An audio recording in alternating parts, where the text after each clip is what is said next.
Welcome to Stellar Newsio. Our news YouTube News Hub. Stellar News PH, YouTube news channel. Subscribe now. Dito sa Stellar Network ay siguradong updated ka sa showbiz news at iba pa. Kaya kung first time mo dito ay mag-subscribe ka na. Pinagbigyan ng korte ang motion to quash ni Neri na Igmiranda, inatasan ang kanyang agarang pagpapalaya. Pinal na pinagbigyan ng Pasay City Regional Trial Court Branch 112 ang motion to quash na isinampa ng kampo ni Neri na Igmiranda kaugnay ng warrant of arrest laban sa kanya. Ang nasabing warrant ay may kaugnayan sa mga kasong syndicated estafa na isinampa laban sa negosyante at dating aktres. Ang motion to quash ay isang legal na hakbang kung saan ang akusado ay pinapayagan ng korte na questionin ang legalidad ng isang warrant of arrest. Sa kaso ni Neri, pumayag ang korte na muling suriin ang warrant, dahilan upang iutos ng hukom ang kanyang agarang pagpapalaya mula sa pagkakakulong. Inatasan ang BFE na palayain si Neri. Ayon sa pahayag ni Jail Superintendent J. Rex Bustinera ng Bureau of Jail Management and Penology, BFE, natanggap nila ang kautusan mula sa Pasay East Branch 112 ngayong Miyerkules, December 4, 2024, pahayag ni Jail Sup. Bustinera sa Kiev News, the GFE received the court order issued today UARE's Regional Trial Court Branch 112 ordering the release of Neriza Miranda. Muling pagsusuri ng kaso sa Office of the City Prosecutor, kasabay ng pagbasura ng korte sa warrant of arrest, itinakda rin ang reinvestigation ng kaso ni Neri sa Office of the City Prosecutor. Ipinaliwanag ni Atty. Aureli Sinsua, abogado ni Neri, na ito ay isang pagkakataon para maipagtanggol ng kanyang kliyente ang sarili laban sa mga alegasyon. Anya, the court has also ordered her immediate release from custody, pending the reinvestigation of the case via the Office of the City Prosecutor. The reinvestigation will provide an opportunity for Neri to respond to the allegations against her. We are hopeful that the reinvestigation will clear Neri of any wrongdoing in the Dermacare Beyond Skin Care Solutions case. Hindi na magpapasko sa kulungan si Neri, taliwas sa mga haka-haka ng netizens na baka magpasko, at bagong taon si Neri sa kulungan, agad siyang pinalaya matapos magdesisyon ang korte. Napag-alaman ding nakapagpiyansa na siya sa kinahaharap na 14 na counts ng paglabag sa Securities Regulation Code noong Sabado, November 30, 2024.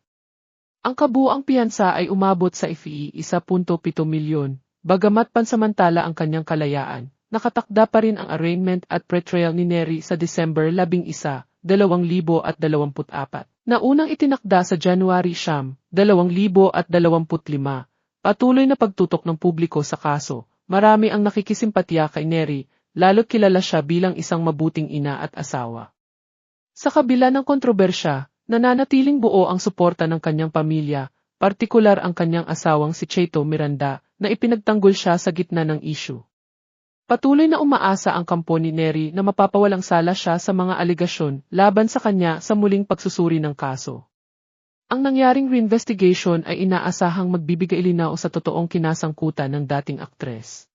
Pinagbigyan ng korte ang motion to quash ni Neri na Igmiranda, inatasan ang kanyang agarang pagpapalaya. Pinal na pinagbigyan ng Pasay City Regional Trial Court Branch 112 ang motion to quash na isinampa ng kampo ni Neri na Igmiranda kaugnay ng warrant of arrest laban sa kanya. Ang nasabing warrant ay may kaugnayan sa mga kasong syndicated estafa na isinampa laban sa negosyante at dating aktres. Ang motion to quash ay isang legal na hakbang kung saan ang akusado ay pinapayagan ng korte na questionin ang legalidad ng isang warrant of arrest. Sa kaso ni Neri, pumayag ang korte na muling suriin ang warrant, dahilan upang iutos ng hukom ang kanyang agarang pagpapalaya mula sa pagkakakulong. Inatasan ang BFE na palayain si Neri. Ayon sa pahayag ni Jail Superintendent J. Rex Bustinera ng Bureau of Jail Management and Penology, BFE, natanggap nila ang kautusan mula sa Pasay East Branch 112 ngayong Miyerkules, December 4, 2024, pahayag ni Jail Sup. Bustinera sa Kiev News, the GFE received the court order issued today UARE's Regional Trial Court Branch 112 ordering the release of Neriza Miranda.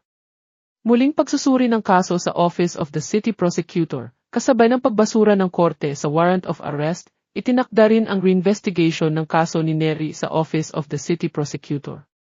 Ipinaliwanag ni Achoy Aureli Sinsua, abogado ni Neri, na ito ay isang pagkakataon para maipagtanggol ng kanyang kliyente ang sarili laban sa mga alegasyon.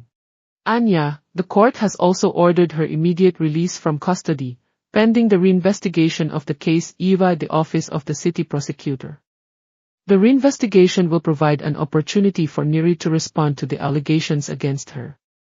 We are hopeful that the reinvestigation will clear Neri of any wrongdoing in the Dermacare Beyond Skin Care Solutions case. Hindi na magpapasko sa kulungan si Neri, taliwas sa mga haka-haka ng netizens na baka magpasko, at bagong taon si Neri sa kulungan, agad siyang pinalaya matapos magdesisyon ang korte. Napag-alaman ding nakapagpiyansa na siya sa kinahaharap na 14 na counts ng paglabag sa Securities Regulation Code noong Sabado, November 30, 2024. Ang kabuuang piyansa ay umabot sa FEE 1.7 milyon, bagamat pansamantala ang kanyang kalayaan. Nakatakda pa rin ang arraignment at pretrial ni Neri sa December 11, 2024, na unang itinakda sa January 9, 2025. Patuloy na pagtutok ng publiko sa kaso, marami ang nakikisimpatya kay Neri, lalo't kilala siya bilang isang mabuting ina at asawa. Sa kabila ng kontrobersya, nananatiling buo ang suporta ng kanyang pamilya, partikular ang kanyang asawang si Cheto Miranda, na ipinagtanggol siya sa gitna ng issue. Patuloy na umaasa ang kampo ni Neri na mapapawalang sala siya sa mga aligasyon laban sa kanya sa muling pagsusuri ng kaso. Ang nangyaring reinvestigation ay inaasahang magbibigay linaw sa totoong kinasangkutan ng dating aktres. Ano ang masasabi niyo sa issue natin today? Feel free to comment your This has been Angelo, hanggang sa susunod na balita.